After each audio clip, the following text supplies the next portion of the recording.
네, 욥은 사탄의 시험을 맞았습니다. 시험을 당할 때가 성도에게 있더라라는 거예요. 그런데 이유가 있습니까? 없습니까? 이유 없이 당하는 시험도 있다는 거예요. 그렇다고 해서 우리가 당하는 시험과 환난이 다 이유 없이 당한다라고 생각하지 말아야 합니다. 내 죄 때문에 당하는 시험이 사실은 많죠. 그리고 또 내가 잘못했기 때문에 내가 뿌린 대로 거두는 그런 환난도 많습니다.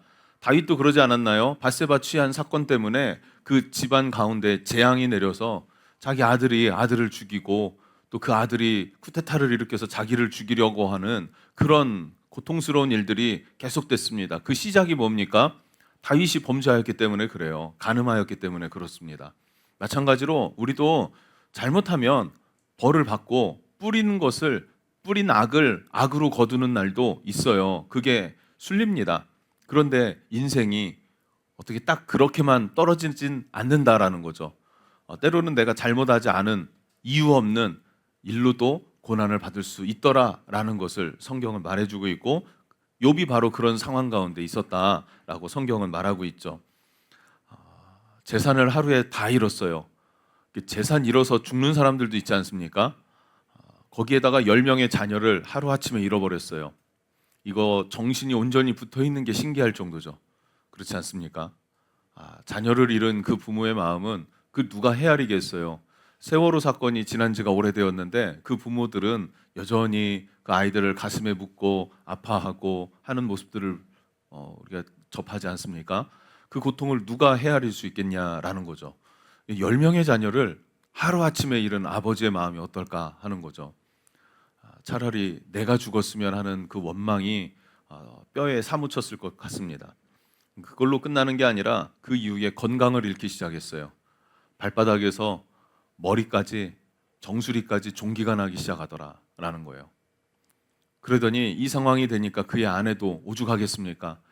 욥의 아내를 나쁜 여자로 보면 안 돼요. 정상적인 사람입니다. 그래도 여기까지 버텨준 것만 해도 대단한 여인이지 않을까 하는 생각도 듭니다. 욥을 저주하고 하나님을 저주하고 죽어버려라 이러고 집을 나가버렸어요. 욥에게는 이런 상황을 참 하나도 당하기가 어려운데 한꺼번에 닥쳐왔더라는 거죠. 정신적으로 육체적으로 감당하기 어려운 그런 극한의 시험이 찾아왔다라는 것을 말해줍니다. 어떤 고통 좀 그래도 읽어보면 7절 8절을 보니까요. 사탄이 이에 여호와 앞에서 물러가서 욥을 쳐서 그의 발바닥에서 정수리까지 종기가 나게 한지라. 발바닥에서 정수리까지 그 종기가 난다. 이거는 저주를 받은 자의 모습을 묘사하는 거예요. 하나님이 저주하실 때 발바닥에서 정수리까지 종기가 나게 한다라는 말씀이 있거든요. 그렇게 하나님이 저주하시는 것처럼 보여지는 고통과 절망, 낙심의 순간이 찾아왔습니다. 고통이 찾아왔습니다. 8절은 뭐라고 합니까? 욥이 제 가운데 앉아서 질그릇 조각을 가져다가 몸을 긁고 있더니라는 거예요. 제 가운데 앉았대요. 뭔가 그래도 이게 소독 역할을 해서 그런지 어쩐지 뭐 제 위에 앉아서 어떻게 해요? 그릇 조각 깨진 걸로 몸을 긁더라는 거예요. 어떤 몸을 긁을까요? 발바닥에서 정수리까지 긁어대는 거죠.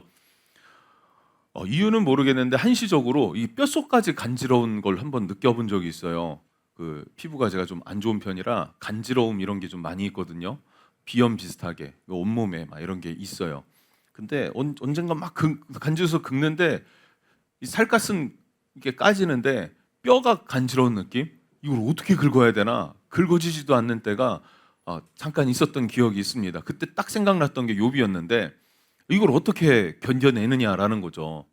그런 가려움 한번 느껴보셨습니까? 이게 뭐 너무 안 되니까 그 뾰족한 깨진 질그릇 조각으로 어떻게 해요? 뭐 사기 조각 뭐 이런 거 있잖아요. 그걸로 온몸을 막 긁어대더라라는 거예요. 얼마나 고통스러웠을까? 이것을 묘사하죠. 그리고 7장 3절 5절을 보면 이렇게도 말해요. 이와 같이 내가 여러 달째 고통을 받으니 고달픈 밤이 내게 작정되었구나. 내가 누울 때면 말하기를 언제 일어날까, 언제 밤이 갈까 하며 새벽까지 이리 뒤척 저리 뒤척 하는구나. 뭐라고요? 여러 달 동안 어떻게 해요? 고달픈 밤이 작정됐대요. 그래서 이리 뒤척 저리 뒤척 언제 새벽까지 이 뒤척이면서 잠도 못 잔다는 거예요. 여러분 마음이라도 편해야죠. 육체라도 건강해야죠. 근데 다 없는데 뭐도 못해요? 잠도 못 자요. 그럼 죽을 것 같지 않습니까? 잠을 못 자면 너무 힘든 것 아닙니까? 잠을 안 재워봐야 여러분들이 공감하시겠습니까? 이런 고통을 당하고 있었다라는 거죠. 그러니 이 욥이 지금 정상적인 사고를 가질 수 있겠는가 하는 것이죠. 거기다가 피부는 뭐라고 합니까? 5절에 내 살에는 구더기와 흙덩이가 의복처럼 입혀졌다. 어떻게 살에 구더기가 껴요? 그 모습을 보고 있는 게 자기가 보는데 얼마나 그 고통스럽고 흉측스럽고, 이거 다시 내가 예전에 내 피부는 찾을 수가 있을까 싶은 뭐 이런 생각도 드는 것 아닙니까? 거기에 막 흙덩이가 의복처럼 입혀졌고 내 피부는 굳었다가 터졌다가 한다. 피부가 굳었다 터졌다 굳었다 터졌다 그러면은, 예전에 외양간에 보면, 요즘은 또 이제 축사가 되게 깔끔하게 잘 돼 있는데, 외양간에 보면 소가 이렇게 앉았다 일어나면 이제 그 엉덩이 뒤쪽에 보면 이렇게 흙인지 똥인지 뭐 이렇게 붙었다 말랐다 붙었다 말랐다 해가지고 이렇게 누더기처럼 있잖아요. 내 살같이 그렇게 돼버렸다는 거예요. 왜요? 밤낮 긁고 고름 나오고 진물 나오고 마르면 또 긁고 이걸 반복해내니까 거기에 구더기까지 생기고, 이게 지금 이 처절한 상황이 사람의 모습이겠습니까? 지나가다 이런 사람을 보면 어떨까요? 그 사람의 인격과 그 사람의 배경과 그 사람의 이유를 막론하고 그 사람을 우리는 터부시하고 넘어가지 않겠습니까? 그런 상대가 욥 자신이 되었다는 거예요. 아예 태생이 그렇게 굴러먹어서 그렇게 사는 인생이 아니라, 이 사람은 최고의 부자였고 최고의 인격자였고 최고의 신앙인이었는데 하루아침에 저 바다 끝까지 내려갔더라는 거죠. 다 없어져 버렸다는 거죠. 태영이가 이런 일 당하면 분명히 소주 먹고 와갖고 목사님한테 따질 거야. 이게 뭡니까? 그치? 아니면 정환이 데리고 같이 오든지. 너 찔리지? 예. 여러분, 정상이겠냐는 거예요. 정상이겠냐는 거예요. 자, 그러니까 이 상황이 되니까 욥의 친구들이 소식을 들었어요. 그리고 찾아옵니다. 11절부터 13절인데요.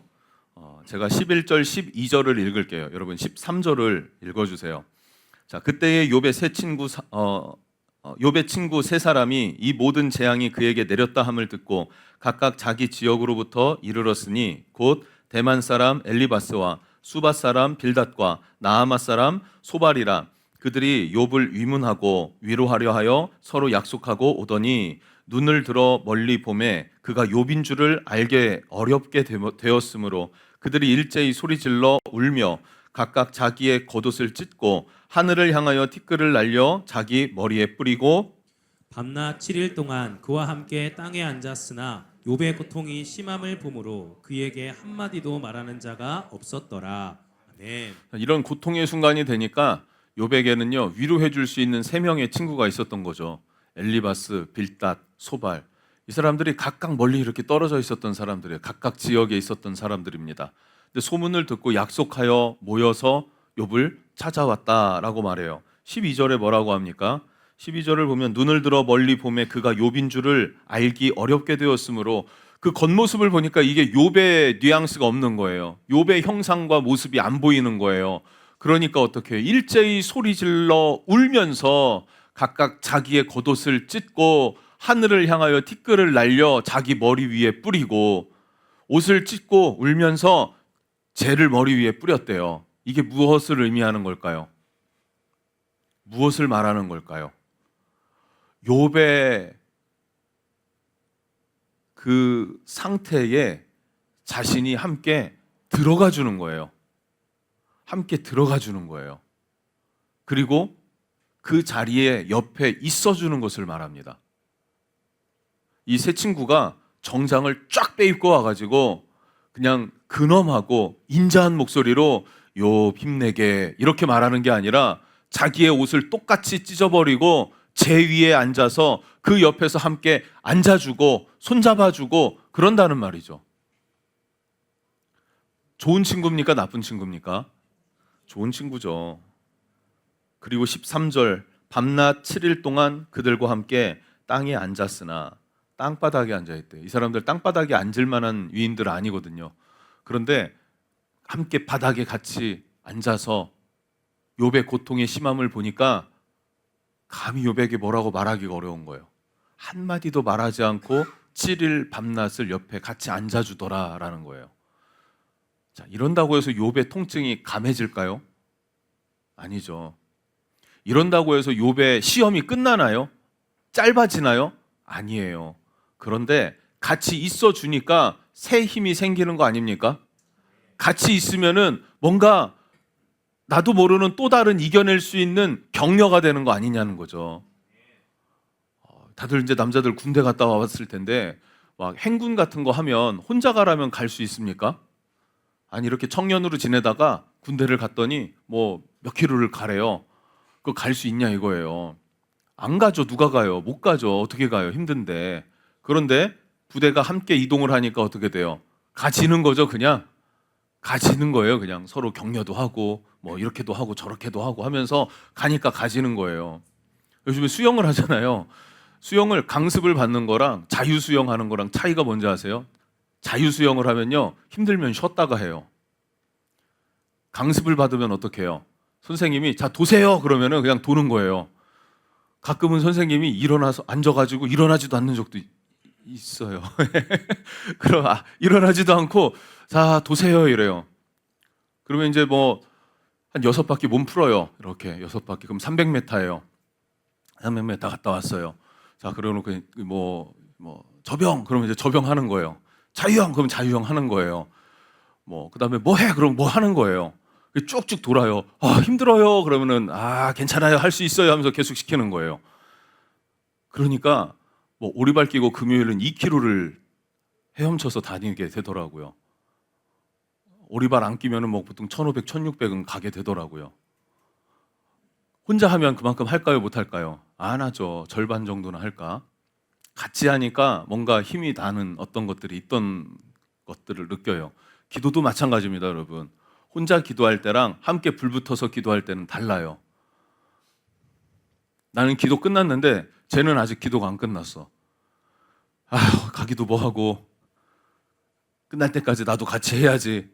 내 기도 시간 끝났는데 쟤 때문에 쟤 눈치 보고 한 5분, 10분 더 해요. 나중에 얘기 보니까 쟤도 내 눈치 보고 한 5분, 10분 더 해요. 그러다 보니까 1시간이 되고 2시간이 되고 3시간이 되니까 영적 체험이 되는 거예요. 하나님 살아계신 걸 어떻게 하는지 아십니까? 기도하니까 막 체험이 되던데요. 체험을 주세요 이런 기도 안 해도 그냥 기도하니까 기도의 자리 있으니까 방언이 막 나오던데요. 갑자기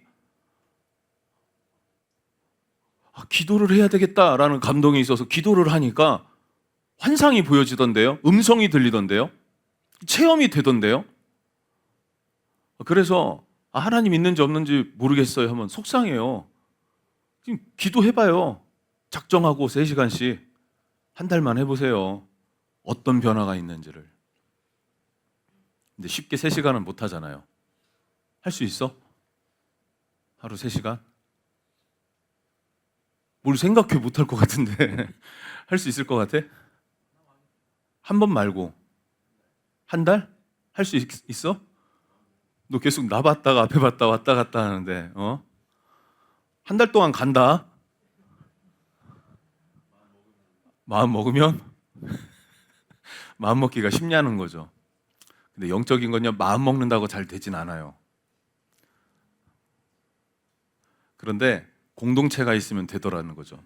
같이 하면 된다는 거예요, 여러분. 같이 할 수 있는 은혜 있기를 축복합니다. 금식도 그런 거 아니에요. 혼자 하면은 저는 3일 이상 금식 해본 적이 없어요. 어릴 때부터. 딱 3일까지예요. 조명우 전도사가 혼자 금식 진짜 많이 했어요. 어릴 때부터. 3일 아니고 막 일주일 해갖고 어떻게 해? 3일도 아니고 일주일을 하냐고. 괜찮냐고. 괜찮아. 뭐 20일도 하고 막 더 많이 했어요. 훨씬. 그리고 개척하고 저도 이 금식 생각 별로 없었어요. 그냥 나는 많이 먹고 세게 기도하자. 그냥 이렇게 그냥 스스로 생각하고 그 생각을 고정시켜 놨던 것 같아요. 근데 이그나잇을 하면서 철야도 사실은 한 번 해봤거든요. 욕심이 생겨서 옛날에 어디 철야한다는 교회 소문 듣고 따라간 적이 있었어요. 이모네 교회가 철야한다 그래갖고 한 번 갔어요. 한 번 가게 됐는데 와, 이거 비효율적이다. 새벽에 이렇게 늦게까지 기도를 하는데 12시에 딱 30분 동안 간식 먹는 시간이 있더라고요. 간식이 코로 들어가는지 입으로 들어가는지 모르겠는 거예요. 그리고 4시인가까지 딱 기도하고 저한테 묻더라고요. 조금 쉬었다가 5시에 새벽 예배 드리고 갈래? 이렇게요. 아니요. 아니요. 그리고 3일이 고달팠어요. 너무 피곤해가지고. 그때 내린 결론, 철야는 이거는 사람이 할 게 아니다. 너무 비효율적이다. 이렇게 그냥 제가 못을 박아놨던 거죠. 금식도 철야도. 근데 개척하면서 우리 코로나 때까지 계속 철야하지 않았습니까? 금요일마다 새벽 4시까지 이그나이트 했잖아요. 왜 했습니까? 어떻게 했습니까? 모이니까 하는 거예요. 함께 하니까. 함께 하니까. 금식을 왜 했을까요? 옆에서 맨날 금식하는 양반이 있어요. 괜찮아요? 그랬더니 괜찮대요. 괜찮아요. 괜찮대요. 금식 할만한가 보다. 또 누가 옆에서 이 사람 보고 해요. 그럼 한번 해볼 만하다. 다시 한번 해보자. 다시 한번 해보자 하고 하니까 금식이 되더라고요. 영적인 것도, 그러니까 친구가 친구의 얼굴을 빛나게 한다고 하잖아요. 지금 욥에게는 고난과 고통의 순간, 그 극심한 시험의 순간에 누가 옆에 있어주는 거예요? 엘리바스, 빌닷, 소발이라고 하는 친구가 있어줬다는 거죠. 그럼 한번 여러분한테 질문해 볼게요. 여러분이 만약에 욥처럼 고난을 당하는 상황이 됐습니다. 그럼 여러분 옆에 와줘서 함께 재를 뿌리고 옷을 찢고 옆에 바닥에 앉아서 나랑 밤낮 7일을 있어줄 친구가 있습니까? 있어. 어젯밤에 만난 그 형 그래줄 것 같아? 지난주에 만난 걔 그렇게 해줄 수 있을 것 같아?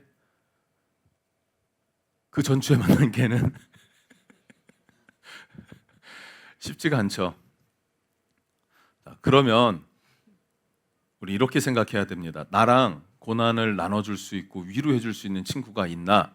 없다고 한다면 여러분들이 그 친구가 되어줄 수 있기를 바랍니다. 우리 은혜항해교회 성도들이 아파하고 힘들어하고 시험 들어있는 친구가, 시험 가운데 있는 누군가가 있다면 다가가 줄 수 있는 사람 됐으면 좋겠어요. 다가가서 그냥 손잡아 줄 수 있는 사람, 공감해 줄 수 있는 사람이 되었으면 좋겠습니다. 하용조 목사님이 강단에서 이런 얘기를 자주 하셨대요. 암은 감기입니다. 그러면 교회가 크고 성도들이 많잖아요. 그럼 많은 성도들이 위로를 받았대요. 근데 만약에 제가 그래요. 여러분, 암은 감기처럼 지나가는 겁니다.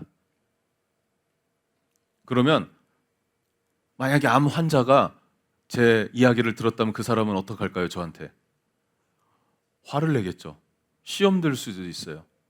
그러면 왜 화용조 목사님은 그렇게 말했는데 되고 나는 그렇게 말하면 안 받아들일까요? 차이가 뭘까요?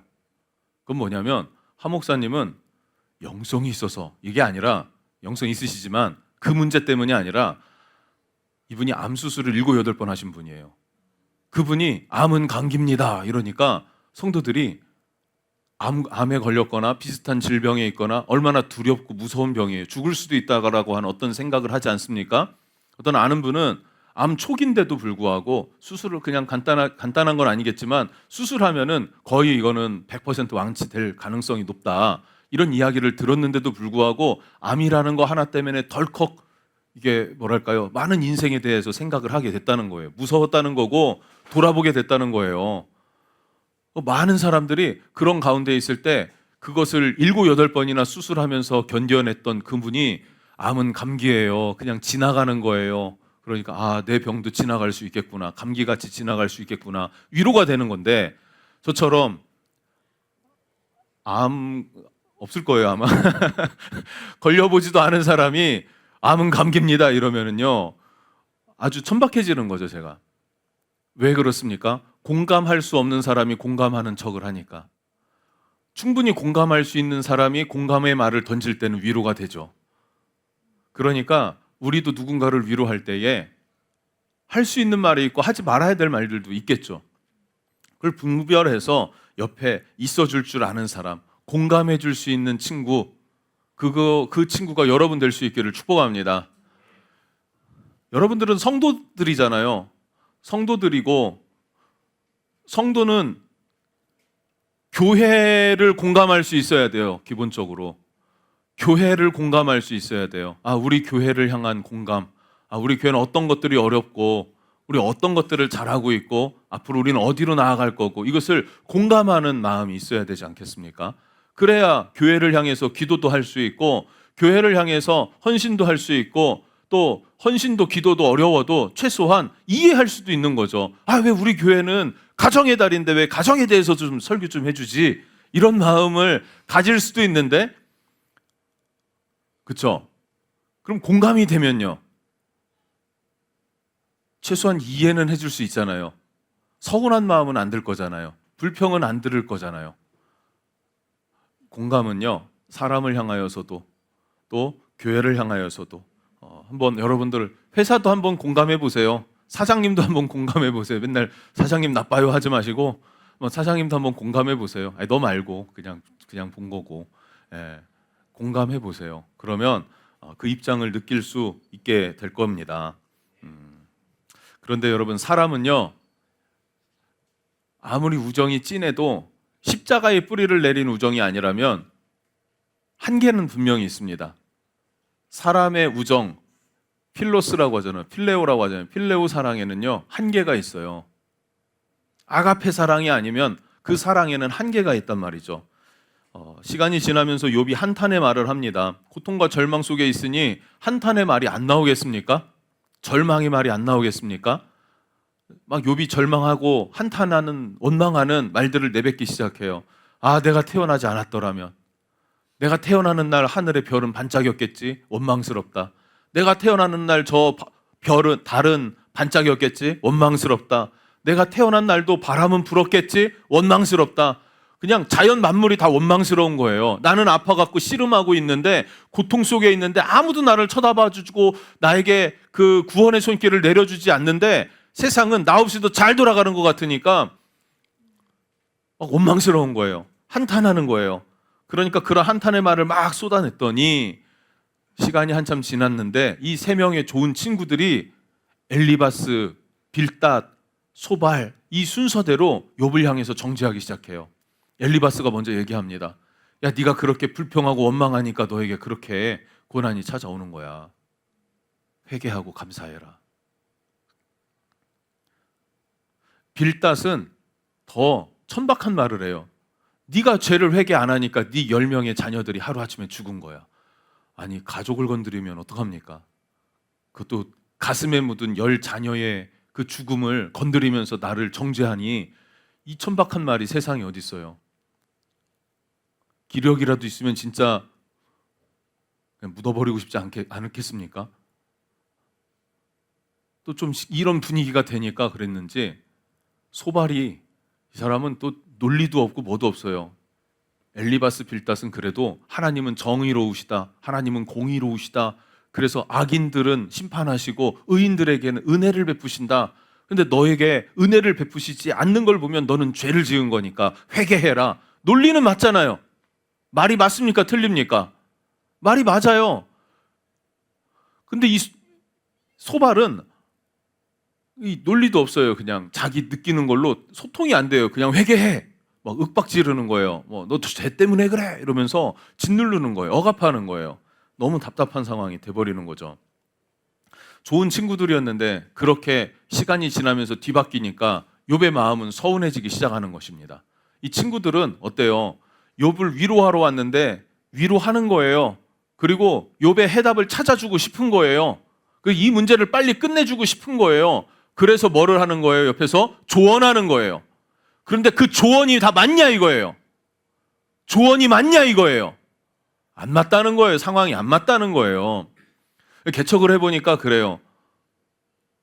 이런 얘기가, 개척 안 한 목사님은 조언 잘 안 하세요. 왜냐하면 자기가 개척을 안 해봤으니까 그 상황 몰라요. 근데 개척해본 목사님이 있거든요. 그런 분들은요, 한마디가 큰 위로가 돼요. 한마디가 그냥 씩 웃어주는 그것만 해도 이분은 이미 나를 아는구나, 내 상황을 이미 겪어서 아는구나, 경험해서 아는구나, 이게 그냥 공감되니까, 느껴지니까 위로가 되더란 말이죠. 근데 이 세 친구들은 어때요? 욥의 상황을 처해본 적도 없고 자기가 여기저기서 그냥 들은 것만 있으니까 그냥 그걸 가지고 해답을 막 내리는데 다 틀린 오답이에요. 욥은 계속 비참해지죠. 갑갑해지죠. 자, 그러면 이 세 친구가 정말 욕 나올 정도로 참 나쁜 사람처럼 보여지는데 돌아봅시다. 그럼 우리는 이 세 친구와 비교할 때 더 나을까요? 나는 이 세 명의 친구보다 더 나은 사람이다 라고 생각되십니까? 꼭 그렇게 보기는 어렵지 않을까 하는 생각을 해봤어요. 왜냐하면 이 세 친구는 멀리서 와가지고 7일 밤낮을 함께 울어줄 줄 아는 사람인데 우리는 그거조차도 사실은 잘 해본 적 없지 않습니까? 별로 없단 말이죠. 우리는 그렇게까지.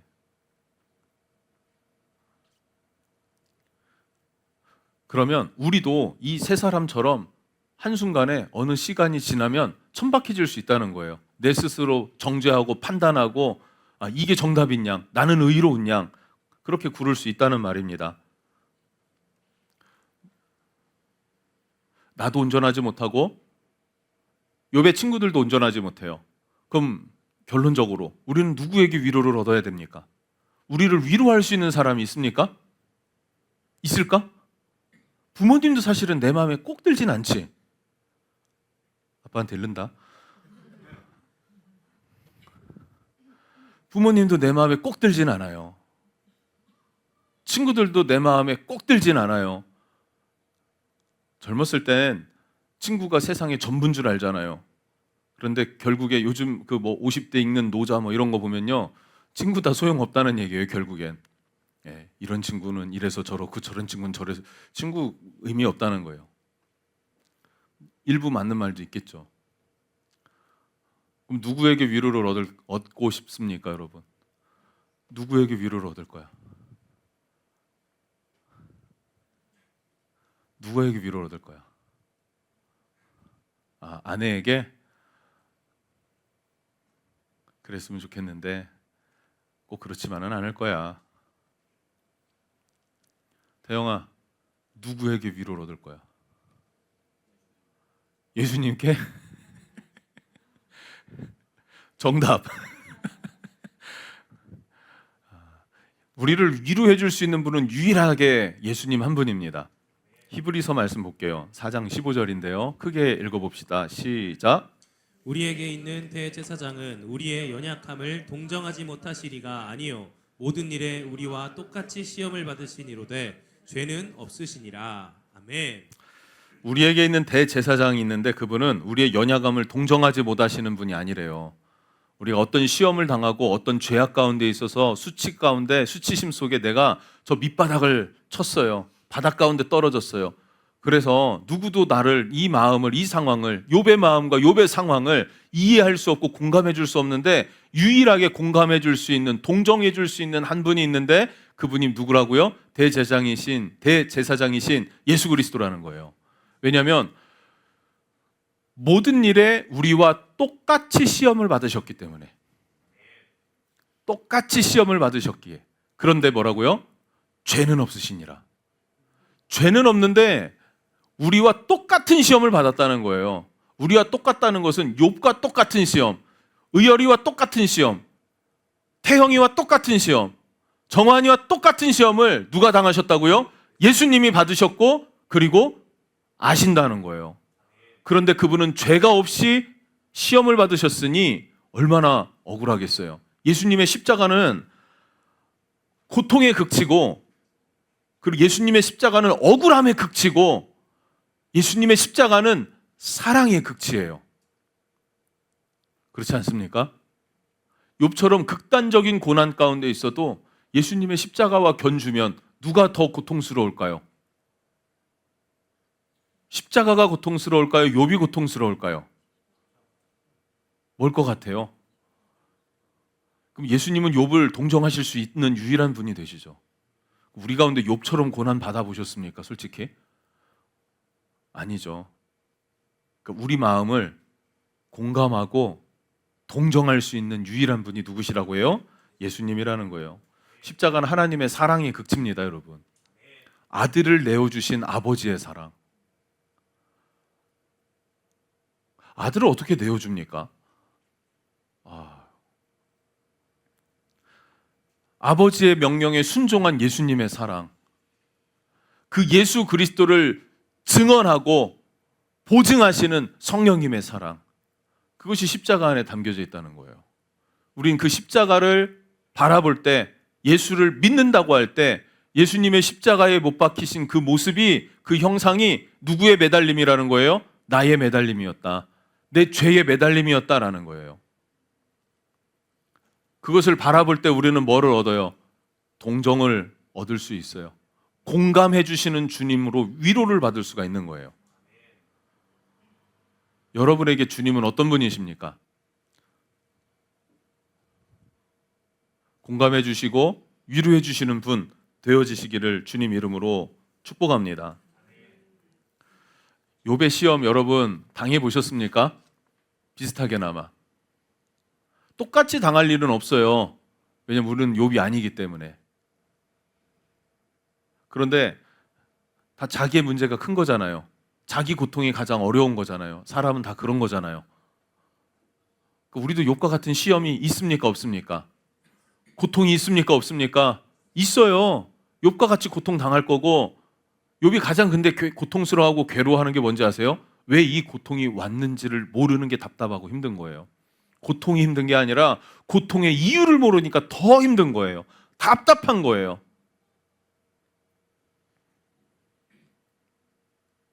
그럼에도 불구하고 욥은 뭐라 그래요? 하나님 앞에 범죄하지 않았다는 거예요. 왜 범죄하지 않았는가? 이 고난 앞에서의 태도만 보고 정리할게요. 여러분도 고난 당할 수 있으니까, 고난 중에 있는 사람도 있으니까 이런 태도가 필요합니다. 10절입니다. 중반부터 보는데 같이 읽어볼게요. 시작. 우리가 하나님께 복을 받았은즉 화도 받지 아니하겠느냐 하고 이 모든 일에 욥이 입술로 범죄하지 아니하니라. 아멘.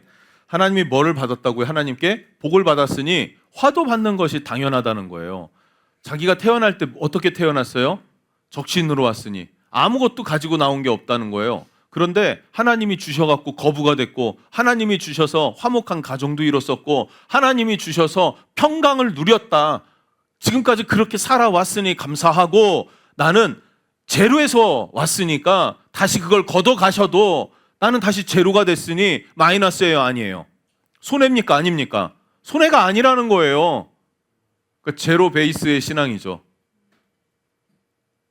여러분, 이 마음의 태도와 자세가 있기를 축복합니다. 코로나 지나면서 교회가 막 추락을 하는데 애들 막 떠나고, 너 가지마, 잡기도 좀 애매해요.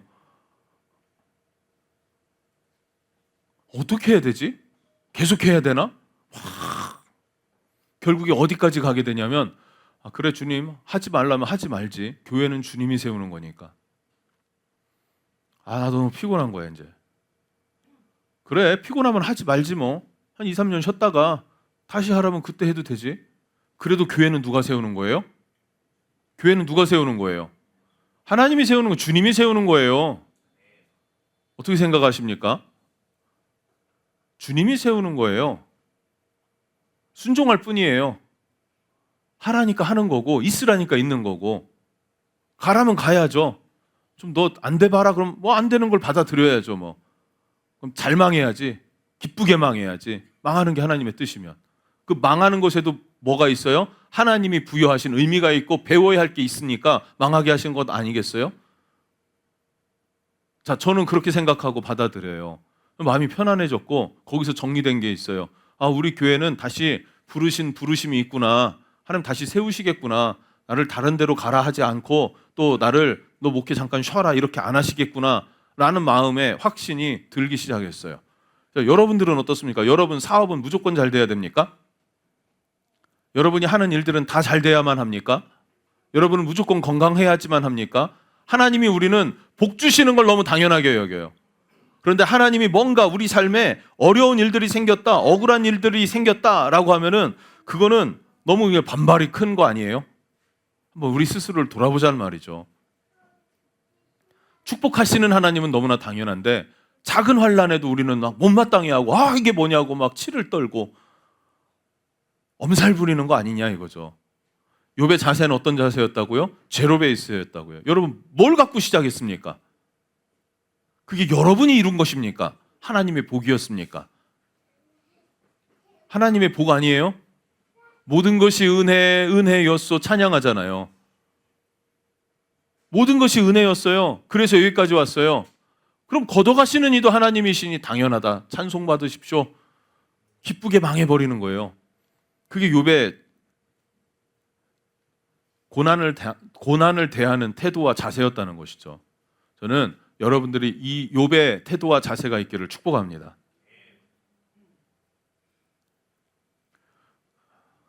그러면 그 고난을 태도 자세 되게 중요하잖아요. 잘 이겨내야 되는데 잘 이겨내기 위한 첫 단계가 뭐냐면 고난도 받아낼 줄 아는 거죠. 고난도 받아낼 줄 아는 거. 그 마음 여러분에게 있기를 축복하고요. 그럼에도 불구하고 하나님은 신실하시다라는 것, 하나님은 온전하시고 완전하시다라는 것을 기억할 수 있기를 축복합니다.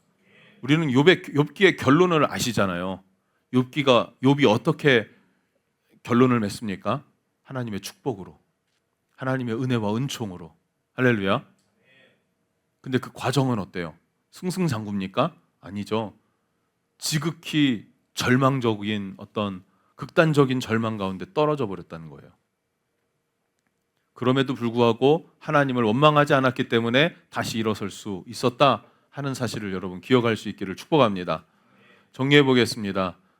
첫 번째는 고난을 대하는 우리의 태도와 자세가 어땠는지, 하나님을 향한 원망이었는지, 그냥 하나님의 뜻을 신뢰하고 존중하고 믿어드리는 거였는지 그걸 한번 돌아봅시다. 근데 지금까지 사역하면서 대부분 자기가 잘못하고 자기가 유혹받아서 세상이 좋아서 시험 받는 거지 욥처럼 시험 받는 일을 거의 못 봐요. 우리 교회도 보면 있긴 있어요. 있긴 있는데 거의 그래요. 회개할 일이 사실은 많아요.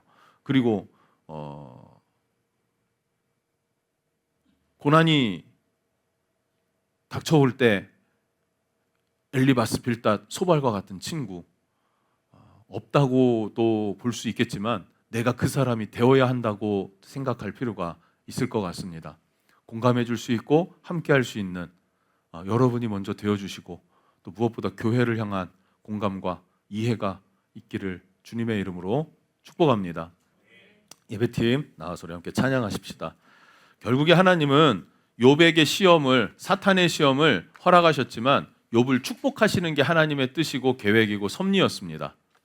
하나님의 뜻과 섭리는 우리를 축복하시는 것에 있어요. 그 하나님의 뜻과 하나님의 섭리를 바로 알고 믿는 여러분 되시기를 바랍니다.